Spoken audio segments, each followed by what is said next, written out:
What's going on, everybody? It's Trey and G's with G. This video tonight is going to be on Is College the American Nightmare?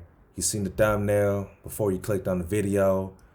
And right here, this is the college I attended, Cal State University Northridge back in the day. I graduated high school in 2006, went to Northridge that fall. I did 5 years over there. I graduated in 2011. My answer to that question is yes, it's the American nightmare because of depth. When I was 17, when I first went there, it was a dream because I didn't really know how this all works as far as the general education system goes. See, when you're a kid, when you're in high school, you want to get good grades. You want to become an athlete. You want to be popular in some cases. Get all the girls, or for women, date, whatever boy is popular or what's going on. I didn't care about all that. I went to Cal State Northridge to run track and field. Thank God I have two great parents. They looked out for me financially with school. And I told them if I don't get an athletic or academic scholarship, I'll drop out of school. And, they, how they say, you don't force a horse to the pond to drink water. Well, they dipped my head in that river, in that pond, and they forced me to drown that water because at that age of 17, I was a blessed athlete. I was pretty fast, and I was book smart. I was a mathematics major. It was a lot of fun going through all the classes on campus. I went there with a few of my cousins and one of my best friends, so I wasn't alone. While I was there, when I was running track, I seen the politics. Like, dang, like if you have a full ride scholarship, you do not have to pay for school. If you have parents like myself, or just family members, anybody that's willing to pitch in, that's a blessing, and I'm forever grateful. But I realized that a lot of my friends that I met over there, they didn't have a scholarship. They didn't have support from their family. They were applying for financial aid, and that student debt, you have to start paying that off the minute you're in college. And when you graduate, it's really activated. It's real life now. You have to pay that debt. If you don't pay it, interest goes up. And now the monthly premium goes from 400 to 500 or 600 to 800, however much a month your plan originally was, it's going to go up with time plus interest. So I'm here to show y'all a quote by John Rockefeller. He one of the richest men to ever live. He's long passed away, but see this quote right here? He said, I don't want a nation of thinkers. I want a nation of workers. So for any of y'all that don't know, John D. Rockefeller created the General Education Board in 1903 to dispense Rockefeller funds to education. So pretty much general ed, GE, when you take GE courses, general ed is your first 2 years of school, right? So this is basically what he's funding. He was a billionaire. He made a killing off of oil. I'm not going to get into a big biography about him, but he pretty much made a killing off of oil and banks. So the General Education Board was a private organization which was used primarily to support higher education in medical schools in the United States to help rural, white, and black schools in the South, as well as modernize farming practices in the South. Created in 1902, donated $1 million to its cause. That's like throwing a penny in a wishing well to him. He was like so wealthy, his whole family is. This was basically a way for people to be brainwashed into thinking you had to go to college. Don't get me wrong. A lot of y'all that are listening, If you're in high school, if you're in college now, like I said, I went through it. I went to Castle Northridge for 5 years, so don't think I'm throwing shots at anybody that's getting an education. I really think that is a great thing to do. I recommend people do it if that's what they're passionate about. I was not passionate about it. I kind of just rolled with the punches. I ran track. I walked on the team. I got cut. I was supposed to get redshirted. It didn't happen. So I had to find myself as a young man at 18 years old. It was tough. I was a math major. I didn't want to do that. I tried to get into kinesiology. My GPA wasn't good enough. I was partying and BSing too much at the time. I was on academic probation and almost flunked out for a semester. I ended up graduating and get my bachelor's in psychology. Unfortunately, for my field of study, I would need to go back to school and get a master's, or I can go to medical school.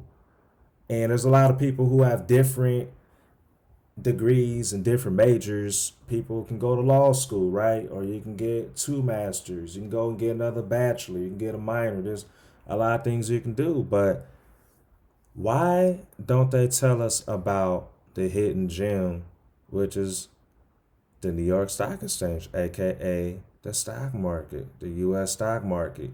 Because this dude right here did not want us to get rich, as well as all the other billionaires. They just simply didn't want it. While I was in college, my mother gave me this book called Cash Flow Quadrant. I read the first sequel or prequel, I would say, Rich Dad Poor Dad.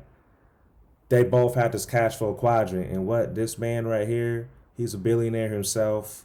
He made a killing off real estate. He still does. He invests in gold, crypto. I don't think he does stocks, but he buys gold, he buys silver, he buys Bitcoin, Ethereum. But this cash flow quadrant is split into four categories. So John Rockefeller, with that quote right here, I don't want a nation of thinkers, I want a nation of workers. He wanted us to be in the E quadrant. And basically, an employee is the amount of active work determines income. Time equals money. So a lot of us trade our time for money. If you have a W-2 on your tax form, you are an employee. I became a substitute teacher a few years after I graduated.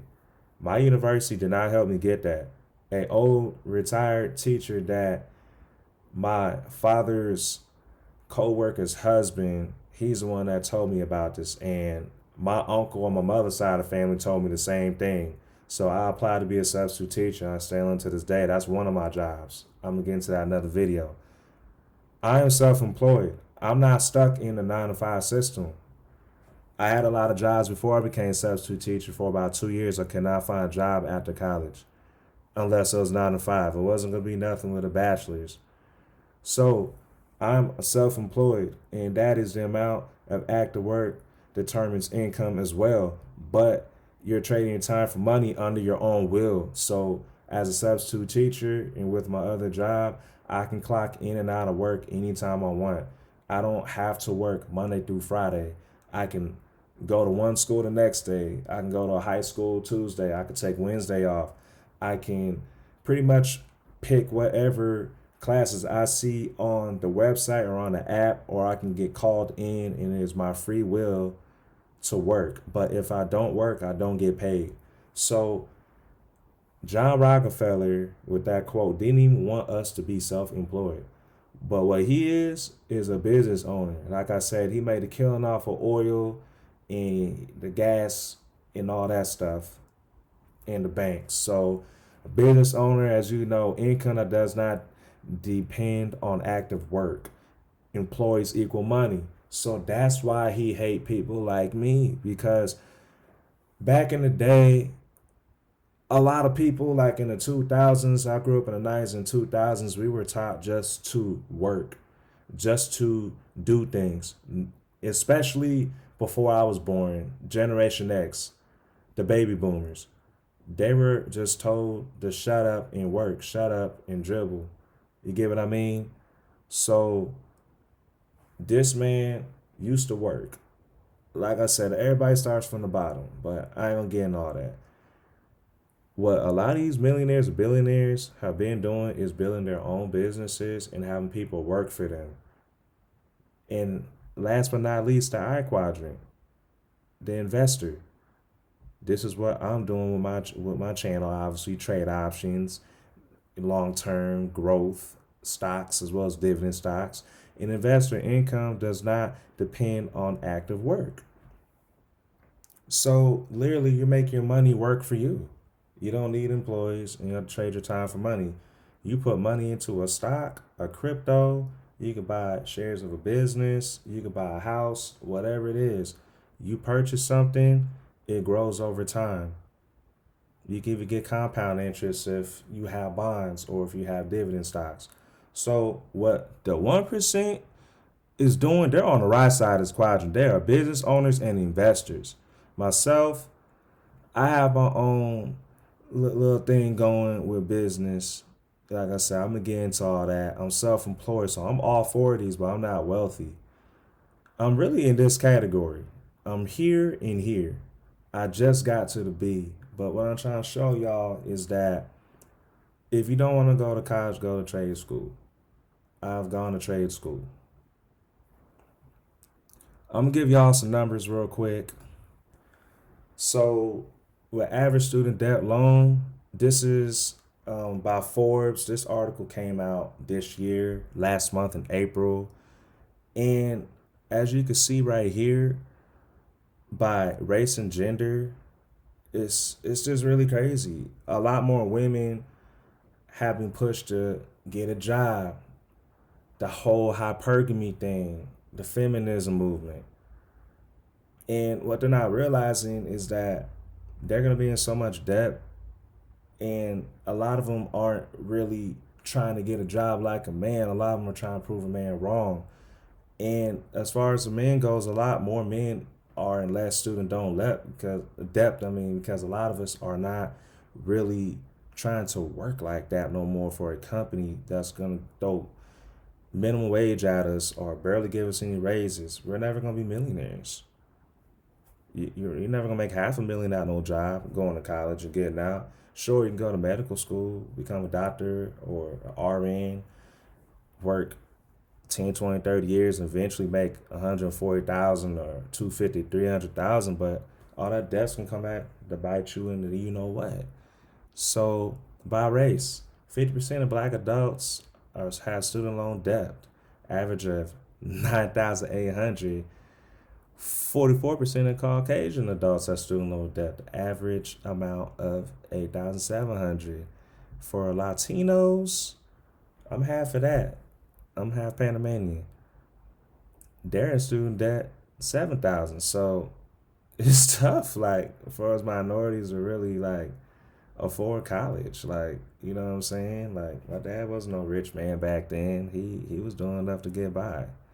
So this stuff is real. This stuff is real, and here's a list of the student loans by age. So as you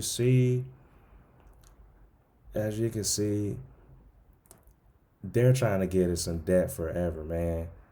24 and younger, $110 billion in debt, 7 million borrowers, and as we get older, 500 billion, 622 billion, and it should get older around here, right?